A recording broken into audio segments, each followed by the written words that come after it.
नमस्कार दोस्तों, आपका अरविंद कुमार 05 चैनल में आपका स्वागत है। जबकि बिहार इलेक्शन इस समय बहुत बड़ा महत्वपूर्ण चुनाव है, सबकी नज़रें बनी हुई हैं। लोग इस चुनाव की तरफ से सेंट्रल की तरफ भी देख रहे हैं लोग, और शायद ये मुद्दा बहुत बढ़िया सा है इस समय। इस पर हमारे लिए 4 लोग बैठे हुए हैं और सभी राजनीतिक विशेषज्ञ हैं अपने अपने जगह के, और बिहार के रहने वाले हैं तीनों लोग। इनका हम परिचय भी करा देते हैं आपका। हमारे जो सीनियर सर सेफ्टी के हैं, ये आपके पटना से हैं। ये हमारे अरविंद सर हैं, हमारे जो सिविल इंजीनियर। और हमारे तिवारी सर सीनियर हैं, ये आपको गोपालगंज से हैं। और अरविंद सर हमारे जो हैं वो मुजफ्फरपुर से हैं। ठीक है, ये लोग बिहार की अच्छी खासी जो है बहुत पहले से राजनीति को जानते हैं। वो लालू की राजनीति हो या नीतीश की, जिसकी भी हो, पृष्ठभूमि अच्छी तरीके से जानते हैं। उसका एनालाइज के बारे में आपसे चर्चा करेंगे, किसको वोट देना है, क्या है, आपको दिशा देने में महत्वपूर्ण भूमिका निभाते हैं। ठीक है, हम उनसे प्रश्न ले लेते हैं कि इस बार बिहार का सीएम कौन सा होना चाहिए। इस पर हमारे तिवारी सर क्या कहना चाहेंगे।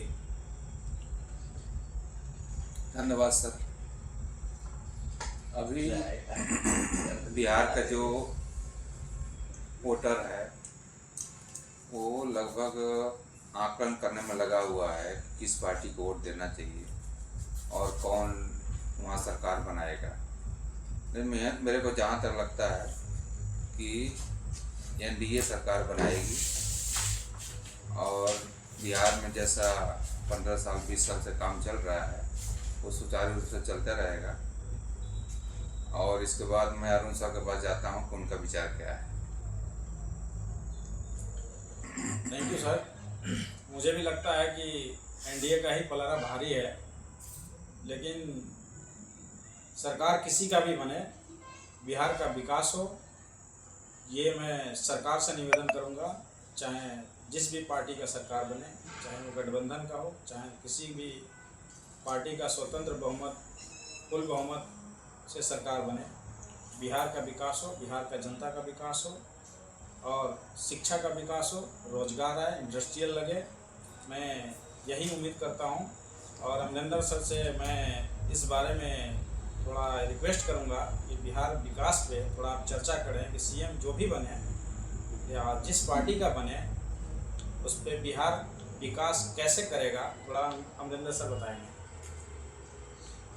नमस्कार दोस्तों, बहुत बहुत धन्यवाद। देखिए, बिहार में जो कंडीशन है अभी, बिहार में कोई कहा नहीं जा सकता कि किस पार्टी की सरकार बन रही है। अभी वहाँ जो वहाँ का जनता है, वोटर है, अभी वह कुंभ में लगे हुए हैं।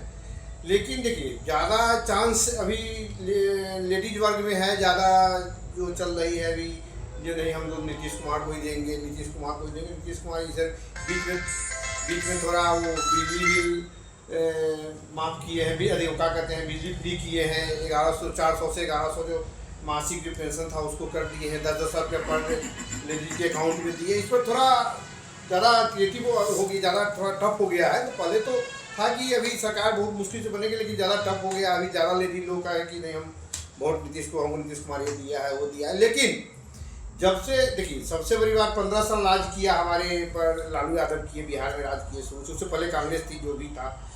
उसका जब नीतीश कुमार आए तो काम तो शुरू में अच्छा किए, बहुत अच्छा किए। लेकिन सबसे बड़ी बात क्या है कि हम किसी का ये नहीं कहते हैं कि ये किया है चाहे वो किया है चाहे सरकार को जो शुरू में नीतीश कुमार जो काम किए, किसी भी राज्य के विकास के लिए शिक्षा को सुधारना, तो सबसे बड़ी बात है कि नीतीश कुमार शिक्षा को नहीं सुधारे हैं, बिहार में शिक्षा का जो स्तर है उसको गिरा दिए हैं। अब वो शुरू में आए तो टीचर लोगों को नौकरी दिए, तो नौकरी होता है कंपटीशन बेसिस पर, नौकरी होता है क्वालिफिकेशन पर होता है कि कितना किसमें मेरिट है, कुछ कंपटीशन होता है उस पर। ये क्या किया कि लालू यादव के रीजिंग में लोग मार्क्स लिया, और इनके रीजिंग में लोग ये बहाली करना शुरू कर दिए। बहाली करना जो शुरू कर दिए, तो ये मार्क्स बेसिस पर बहाली जो किए हैं, किसी का नाम लिखे चोरी से, कोई 80% 90% मार्क्स लाया है। लालू के रीजिंग में इतनी धांधली थी पढ़ाई के मामला में, ये वो मतलब जैसे जो जिसका स्कूल में जितना पैरवी है लोग कर देते थे। शिक्षा का स्तर गिर गया उस समय, शिक्षा का बेरोजगारी की समस्या हल की है उन्होंने, शिक्षा का स्तर गिरा दिए। उसके बाद ये वो एक और जो किए वो शराबबंदी से और बिहार को लॉस हुआ है। एक तो राजस्व नहीं आ रहा है, लूट मच गई है। आज शराब जितना पहले नहीं बिकता था उतना बिहार में बिक रहा है, होम डिलीवरी हो रहा है। और ज्यादा चांस हम की बात है कि जन सुराज की सरकार, देखिए सरकार ये नहीं करेगी फुल मेजोरिटी में जन सुराज सरकार बना लेगी, लेकिन 100 के आसपास सीट जरूर लाएगी। वो जो उनका सोच है बिहार के प्रति, जो उनका ये है विजन है, वो तो अच्छा लग रहा है। लोगों का झुकाव है, कैंडिडेट भी अच्छा दिए हैं, हमारे यहाँ से भी दिया, शिवर्स भी दिए हैं। बस यही कहना था। लीजिए आप थोड़ा इनसे बात कीजिए।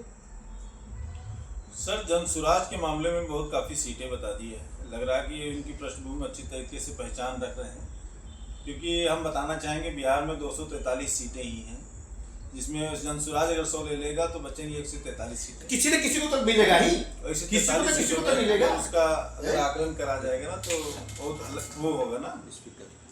और हम कहते हैं कि मान लो जो भी पहले हुआ, देखो भारत की कंडीशन पहले से भी गड़बड़ है। अगर मान लो इतिहास की बात करें तो 92 से पहले कुछ नहीं था। ये जब आपका जो है निजीकरण का मामला आया 1992 से, तब से जो है भारत देश में काफ़ी सुधार हुआ। मनमोहन सिंह भी आए, ठीक है, उसके बाद 10 साल उन्होंने दिया, उसको भी बनाया ठीक ठाक है। उसके बाद नरेंद्र मोदी जी, उनका तीसरा कार्यकाल चल रहा है, ठीक है।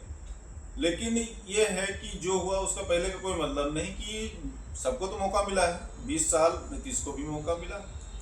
अब ये सोचने वाली बात है कि बिहार अब की दिशा में है और उसको क्या करना चाहिए कि सरकार की मतलब जो है बच्चों की पढ़ाई हो या स्वास्थ्य हो, उनको देखभाल की जिम्मेदारी इस बार कौन सा सीएम ले रहा है, ठीक है।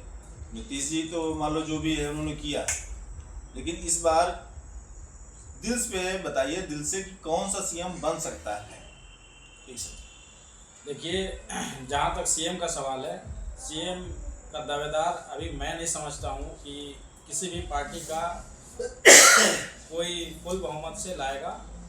लेकिन बिहार में बदलाव भी जरूरी है। बदलाव इस उम्मीद के साथ जरूरी है कि बिहार में जो भी विकास हो उस पर चर्चा अब ना करके कुछ नया विकास, कुछ बिहार वासियों के लिए विकास, बिहार के लिए विकास जरूरी है। इसीलिए मुझे लगता है कि इस हिसाब से जन सुराज को अभी नंबर देना ये गलत नहीं होगा। जन सुराज ने पहली बार आकर के अपना जिस तरह से स्तर बढ़ाया है, मुझे लगता है कि इस बार तो नहीं, अगली बार जन सुराज जरूर आएगा।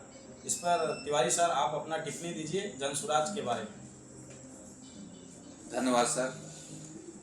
जन सुराज का स्वाभाविक है, कुछ तो बढ़िया प्रचार वगैरह कर रहे हैं, आदमी भी बढ़िया है और उनका पृष्ठभूमि भी बढ़िया है। लेकिन जो 100 सीट तो नहीं आएगा, लेकिन कुछ सीट भी यदि आ गया तो बहुत उपलब्धि है। पहली बार में यदि 5-10 भी आ जाता है, 15 भी आ जाता है, 20 भी आ जाता है, बहुत बड़ी बात है। इससे दूसरे पार्टी पर भी फर्क पड़ेगा, दूसरे पार्टियों का सीट कम हो जाएगा। लेकिन हम लोग को ये देखना है कि आज 20 साल पहले क्या था और 20 साल बाद क्या है। 20 साल पहले एक कंडीशन था कि रोड से लोग नहीं जाते थे, कंची से लोग जाते थे। स्कूल बंद, लाइट बंद, सारा व्यवस्था बंद हो गया।